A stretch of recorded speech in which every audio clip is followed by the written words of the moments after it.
Welcome back to another episode of Grizzly True Crime. My name is Gisela K, and today we'll look at another case where a couple is on the run, possibly in Mexico, speculatively, and the US Marshals are actively looking for them. Just note, of course, disclaimer, all Grizzly True Crime content is for adults only and may contain themes that some individuals find triggering, offensive, or disturbing. The intent is not to disrespect viewers or any individuals spoken about herein. Viewer discretion is advised. The reason I'm putting a trigger warning out is because this case involves children, particularly the murder of children and trafficking. So, let's get started.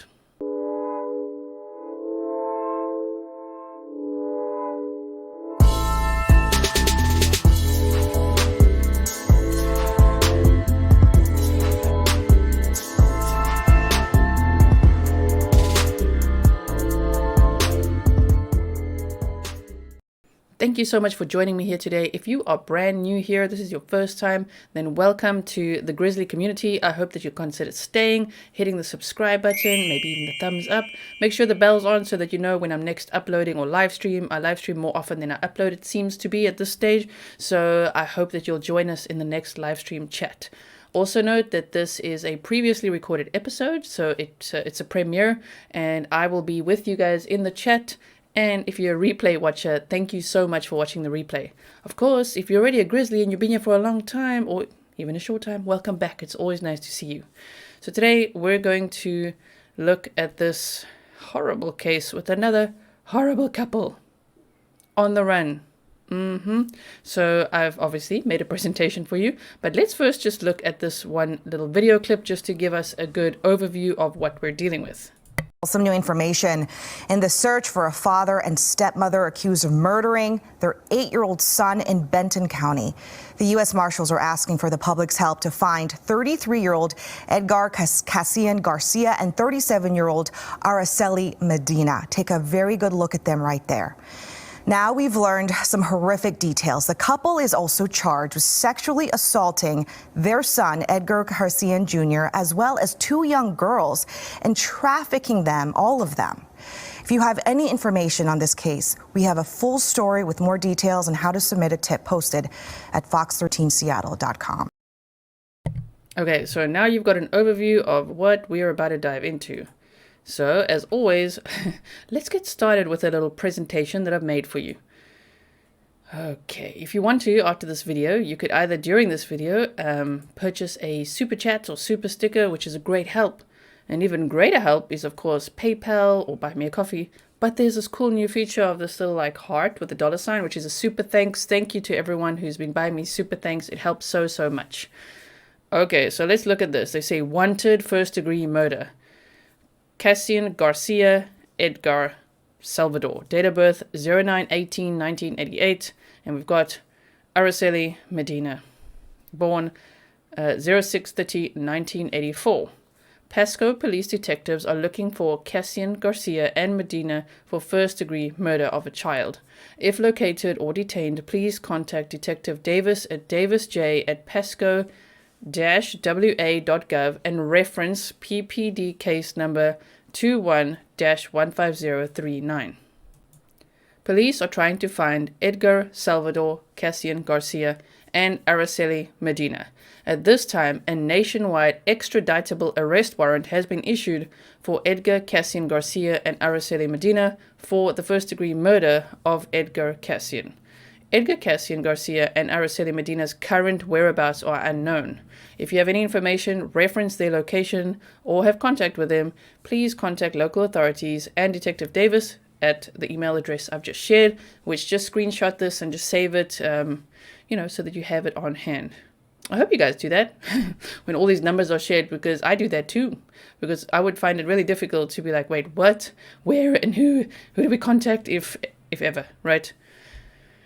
Not that I need to, because I'm in the Netherlands, but I still do it. You just never know where these people are, okay? You just never know. So 8-year-old Edgar Garcia was reported missing on May 17th, 2021, but this was several months after he was last seen. So that's already horrible. On February the 5th, 2022, hikers found the remains of what appeared to be a child in rural Benton County, Washington. Dental records then confirmed that they were the remains of Edgar Garcia, and his cause of death was homicide. And as we learned from the clip, there was also SA. Horrible. Horrible. I wonder how they were able to confirm that based on the remains found so much later. But that is what they confirmed. It might also be by the statements from his two sisters, which we'll get into now. A nationwide extraditable arrest warrant has been issued for the boy's father, Edgar Casian-Garcia, and his stepmother, Araceli Medina, for first-degree murder. So he is around 34 and she's around 38. I believe on the clip they said 37, but turning 38. These are the only pictures I can find of them at the moment. There's one from the clip and there's these pictures. So take a good look. If you see these people, you know what to do. They say based on evidence, based on interviews, we know that they were involved in Edgar's death, said Sergeant Rigo Pruneda with Pasco PD. You can't believe it when you look at these people. It's not like they look saintly, but you just can't believe the cruelty, the evil, what they actually do to children. Oh, it's so horrible. Police say Edgar Salvador Casian-Garcia and Araceli Medina were not very cooperative in the initial investigation. Well, now we know why. The arrest warrants have been issued for the couple for the alleged abuse of Edgar Casian's two sisters as well. Court documents say that the two girls aged 9 and 3 were found in Mexico. As they said, all 3 children had been trafficked, Edgar had been murdered, and the 2 girls, from what I understand, are now in CPS. I don't think that they're like on the run and with him. I couldn't find exactly where they are, but I gather that the authorities took them in, and this is where all these interviews with them happened, and they found out really what has been going on behind closed doors. Court documents go into, yes, horrific detail about the girls' alleged claims of repeated abuse by Garcia and Medina. In a forensic interview on June 14, 2021, the 9-year-old daughter said Casian-Garcia and Medina tied her up in the bathroom on multiple occasions while she lived with them. She said the two would pour boiling water on her, which would cause severe burns to her hands and legs. She said Casian-Garcia and Medina would also drown her in the bathroom. She said they would do this by grabbing the back of her head and shoving her face in the water. She said this caused her to feel like she couldn't breathe for a long time. I mean, what for? It's absolutely horrible. And so cowardly. We don't know their whereabouts. The last time that we physically saw them was when the child was reported missing in May, said Sergeant Pruneda. Now, where's the mother? Because this is the father and the stepmother. So where's the mother? The children's mother, Maria Quintero, lives in California. She is also the one who started a GoFundMe. From what I read, it's almost like she started the GoFundMe, like when they confirmed it was his remains. But it sounds like the police weren't too happy with that, because then it tipped off the couple, of course, to know, oh my word, they found his remains, like we better stay more hidden. Because she took it down after the first day, apparently, or closed it, because I could still see it. So, interesting. She called the police in June of 2021 and Washington State CPS several times after her ex-boyfriend took custody of their children. So I don't know if she was completely powerless, if she really fought for them. I'm not trying to blame her for anything. I'm just like, after the little boy is missing for months and months and he's eventually reported missing and then eventually found murdered. It's just so horrible to think that this mother's 3 children were trafficked, abused. One of them was murdered. I mean, the other 2 might never recover from their trauma. You can't say never. One can recover from trauma, but it will always, you can't unsee what's happened to you. You know what I mean? You're always going to live with it. It's so sad. Oh my word. Are the daughters with the mother now? Are they in CPS? If you find out, please let me know, because I would be comforted in knowing that they are safe. From everything that I've read, I'm assuming now that they are with Child Protective Services. One of the girls actually ran away from a hotel in Mexico in May of 2021 and told officials that she was being abused, and this is what triggered the search for Edgar. The older girl, when they went and found her, was not able to eat, walk, or use the restroom by herself when she was found. The police are working closely with the U.S. Marshals to find the couple. A friend told police that Edgar Casian-Garcia had asked him to wire him some money to a Mexican Walmart. Red flag, okay. But then they say the money was likely never picked up. That's how the sentence was worded when I did my research here, was likely never picked up. I think they might have gotten scared to or something. I don't know what that means, likely never picked up, but okay. 2 other bodies were found in fields between Findlay and Plymouth in April of 2021. And the police are sort of saying they're looking into perhaps the couple was also involved in these murders. I mean, this could be a couple that's like a bunch of serial killers and child traffickers, for all we know. It sounds horrendous. So if you spot them, contact Detective Davis at Davis. Okay, now this is the email address. davisj@pasco-wa.gov and reference PPD case number 21-15039.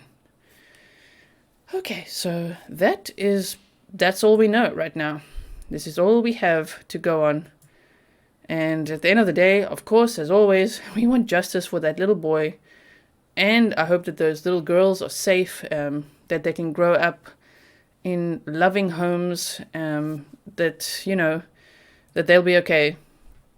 I'll worry about them and their safety too. Never mind that these 2 are on the run and who knows doing what. Possibly in Mexico, somewhere in South America, maybe they're in Brazil. We don't know where they are. So I really hope that they will also be found because they've been on the run for a while. I think it's a very sad case and a very sad story. And it's always like we see a lot of things here in the true crime world, don't we? Where you cannot believe that what these people are doing to children, what they're doing with their own lives and their time is already like so questionable. But the trauma that they're inflicting on children is just the worst. So thank you for watching. I hope that I delivered this story to you in the gentle manner I always do, which is just a way that we can all understand the case, understand the assignment. That's always what I try to do. What is the assignment? Okay, we've shared the pictures. If you spot them, you know what to do.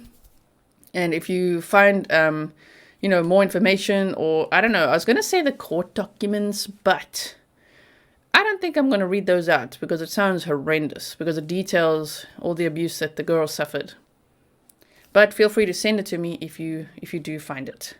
Also, while we are all here, I thought I would just give you, I know there's been a little update in the Lily Peters case. If you don't know what I'm talking about, I'll be sure to link it below.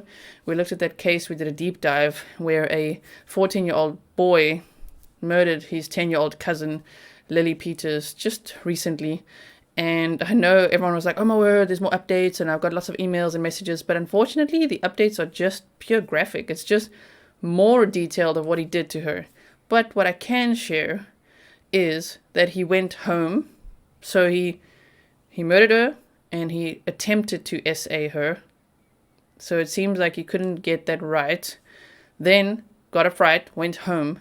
When he realized then she'd been officially reported missing, he actually went back out that night, back to the body, dragged her body and covered it with leaves to try to conceal her.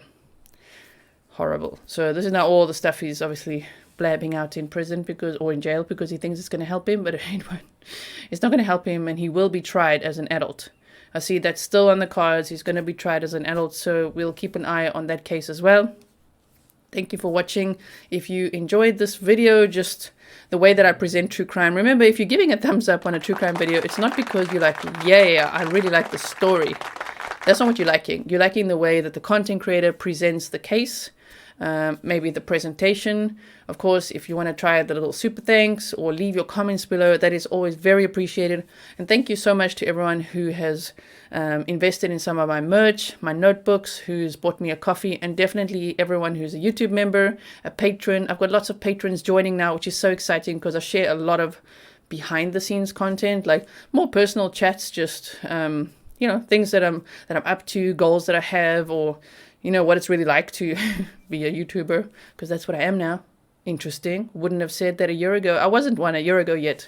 So anyway, if you like that sort of thing, walking around the canals in Utrecht, or going to a castle, or to the beach, or just something else, I feel like it balances out the true crime a little bit. That's more what I do behind the scenes. Every now and then I release a video to YouTube members, but membership is really a way to support the channel and to have your name highlighted and use the emojis. And then on Patreon, I share quite a bit more content there, which is a variety of things. There's scripts, there's podcasts, there's artwork, there's videos, and all sorts of things. So if that's for you, you know where to go. The links are all below. And now that was waffle time, as you guys call it, waffle. Thank you for watching. I appreciate you so much. If you haven't yet, please subscribe, hit the bell, and I will see you in the next one. Of course, we're very much still looking, depending on when you're watching this, at this case with Vicky White and Casey White. I'm following it like an absolute hawk. As soon as there's sufficient information to share again, I will be sharing that with you. We will have another live stream and all come together and all chat about it, and I look forward to seeing you all there. Okay, stay safe, be mindful of those red flags, and I will see you in the next one. Thank you for watching.